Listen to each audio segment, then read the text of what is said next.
और बात हिसार की, हरियाणा की, जहां पर किसान उग्र हैं। इनका फैसला है कि ये कमिश्नर के दफ्तर का घेराव करेंगे। आप सबको पता है कि किस तरीके से संयुक्त किसान मोर्चा लगातार अड़ा हुआ है कि केंद्र की सरकार 3 कृषि कानूनों को वापस ले। और इस सब के बीच में दरअसल एक विरोध प्रदर्शन हुआ था जिसमें लाठीचार्ज के विरोध में लाठीचार्ज किया गया था मुख्यमंत्री के घेराव के बाद, और उसमें 350 किसानों के ऊपर मामले दर्ज किए गए हैं। अब जो कमिश्नर ऑफिस है हिसार का, उस सब के सामने जाकर किसान कह रहे हैं कि आप क्या घेराव करेंगे अगर आप 350 किसानों के खिलाफ जो मुकदमे हैं वो वापस नहीं लेते हैं। इस सब को देखते हुए 3000 से अधिक आरएएफ के जवानों को तैनात किया गया है। पूरे कमिश्नर ऑफिस को छावनी में तब्दील कर दिया गया है, लेकिन तमाम सुरक्षा इंतजामों के बावजूद बड़ी संख्या में किसान वहां जुट रहे हैं। आप सबको याद होगा कि देश में कोरोना बहुत विकराल रूप ले चुका है। इस सब के बावजूद ये सब कुछ और भी ज्यादा भयावह दिखाई दे रहा है।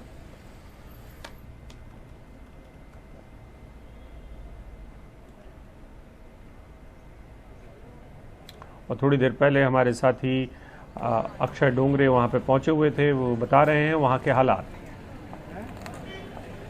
इस वक्त हम हरियाणा के हिसार में मौजूद है और जिस जगह पर अभी हम मौजूद है वो हिसार का लघु सचिवालय है। आज किसानों द्वारा एक ऐलान किया गया था कि लघु सचिवालय का पूरी तरह से घेराव किया जाएगा। 16 तारीख को अगर याद दिलाए तो मनोहर लाल खट्टर जो मुख्यमंत्री है हरियाणा के, वो हिसार आए थे। उन्हें एक कोविड-19 अस्पताल का इनॉग्रेशन करना था, जिसके चलते किसान भी वहाँ पर मौजूद थे, जहाँ पर वो किसान बिलों को लेकर मनोहर लाल खट्टर का विरोध कर रहे थे। ऐसे चलते पुलिस ने किसानों को रोका, जहां पर लाठीचार्ज किया गया और किसानों द्वारा ये भी आरोप लगे कि उनके ऊपर टीयर गैस से फायरिंग की गई। इस बात को लेकर किसानों ने पहले ये कहा कि किसान नेता पुलिस से जब बात कर आए, पुलिस के अधिकारियों से जब बात कर आए, तो ये फैसला लिया गया कि कोई पर्चे दाखिल नहीं किए जाएंगे किसानों के खिलाफ। लेकिन उससे कुछ दिनों बाद तकरीबन 350 एफआईआर अज्ञात किसानों के खिलाफ कर दी गई, और जिसको लेकर किसानों में काफ़ी आक्रोश था। और आज का दिन दिया गया कि लघु सचिवालय को घेरा जाएगा। जो आईजी हिसार रेंज है उनके निजी रेसिडेंस तक को घेरा जाएगा, और इसके चलते ये पूरा बंदोबस्त किया गया है, जहाँ पर न सिर्फ सैकड़ों की तादाद में हरियाणा पुलिस के जवान तैनात है, बल्कि महिला कर्मी भी यहाँ पर बड़ी संख्या में तैनात है। ये बताया जा रहा है कि तकरीबन 3000 रैपिड एक्शन फोर्स के जवानों को भी तैनात किया गया है इस चीज़ को रोकने के लिए कि किसी प्रकार की हिंसा इस जगह पर ना हो।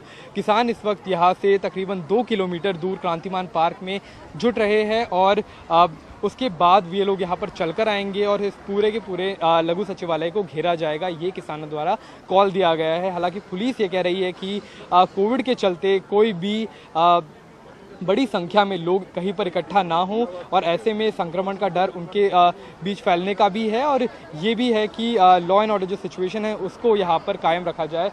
आप देख सकते हैं यहाँ से अगर हम अंदर आपको दिखाएं तो ना सिर्फ यहाँ पर बैरिकेडिंग करी गई है, बल्कि कॉन्सर्टीना वायर्स जो गेट के ऊपर लगाए गए वो भी इसलिए लगाए गए ताकि किसी प्रकार से किसान अंदर दाखिल होने की कोशिश ना करे। अंदर यहाँ पर पुलिस की गाड़ियाँ मौजूद है, बाहर वज्र के वाहन मौजूद है, फायर ब्रिगेड की गाड़ियाँ भी मौजूद करी गई है, ताकि अगर किसी प्रकार से स्थिति काबू के बाहर जाए तो किसानों को बाहर ही रोक दिया जाए।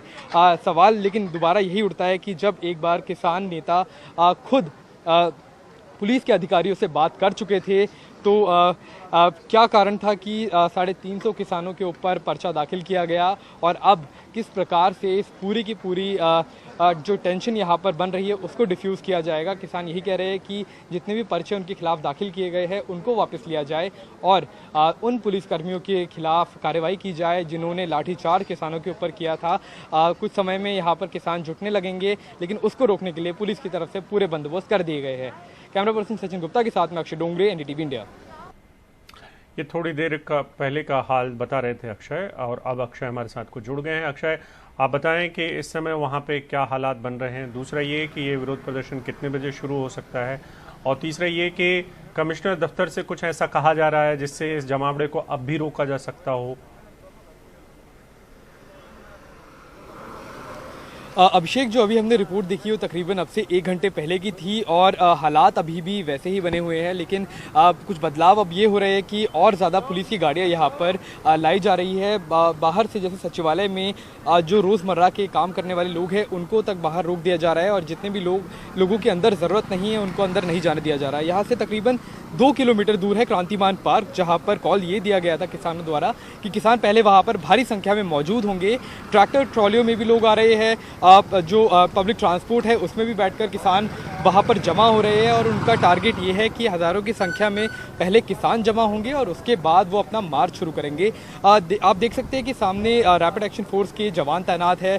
ये जो अग्निशमन करने की गाड़ियां है ये इसलिए लगाई गई है ताकि किसी प्रकार से अगर भीड़ यहाँ पर आती है तो हमने देखा है कि कई बार उनके ऊपर उनको रोकने के लिए पानी की बौछारों का इस्तेमाल किया जाता है। वज्र के जो यहाँ पर वाहन लगाए गए हैं वो टियर गैस शेलिंग के लिए भी यूज़ होते हैं और भीड़ को रोकने के लिए भी। आप देख सकते हैं हरियाणा पुलिस की बसें पहले से ही तैनात कर दी गई है। राइट कंट्रोल व्हीकल, जो किसी भी प्रकार से दंगा रोकने के लिए जो गाड़ियाँ होती है पुलिस की, वो यहाँ पर लगा दी गई है। आप सामने अगर देख पाए तो केवल आधिकारिक गाड़ियाँ ही आ रही है और उसके अलावा आम जनता को यहाँ से आने जाने की अनुमति नहीं दी जा रही, क्योंकि सभी तरह इस रोड पर भी बैरिकेडिंग कर दी गई है। लेकिन लास्ट लाइन ऑफ डिफेंस यही आप देख सकते हैं मेरे दाई तरफ, ये लघु सचिवालय है और यहाँ पर सबसे ज़्यादा कंटेनमेंट का प्लान पुलिस का यहीं पर है। जितने भी दरवाजे लघु सचिवालय के हैं वहाँ पर उन्हें रोकने के लिए पूरे तमाम बंदोबस्त किए गए हैं। हम कोशिश करेंगे पुलिस के जो अधिकारी हैं उनसे बात करने की, यहाँ पर जो अधिकारी हैं उनसे बात करने की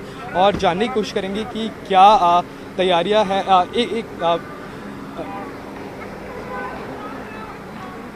यहाँ पर आप देख सकते हैं कि अभी अधिकारी कुछ मौजूद हैं, उनसे हम बात करने की कोशिश कर रहे हैं। सर,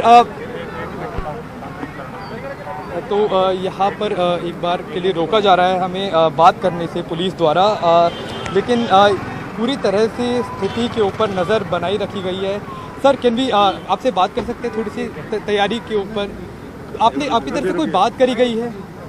तो अभी कोई जवाब पुलिस द्वारा नहीं दिया जा रहा है। आप देख सकते हैं कि यहाँ पर पूरी तरह से सतर्कता पुलिस के जितने भी अधिकारी हैं, जितने भी जवान हैं वो बरत रहे हैं। यहाँ पर डिस्ट्रिक्ट कलेक्टर खुद मौजूद है और अब हालात के ऊपर पूरी तरह से नज़र रखी जा रही है, क्योंकि तकरीबन 2 किलोमीटर दूर शुरुआत में किसान काफ़ी कम संख्या में थे, लेकिन अब ट्रैक्टर ट्रॉलीज में आने लगे हैं और भारी संख्या में वहाँ पर भी जमावड़ा तैयार हो गया है। उसके बाद वे लोग जब यहाँ मार्च करेंगे तो क्या बात करके बात बनेगी या फिर किसानों को यहाँ पर रोका जाएगा, बलपूर्वक रोका जाएगा, ये देखने वाली चीज़ होगी। तो तकरीबन अब से 1 घंटे के बाद किसान भी अपना मार्च शुरू कर देंगे और पुलिस भी इसी प्रकार से पूरी तैयारियां कर रही है ताकि किसी भी हिंसा को रोका जा सके।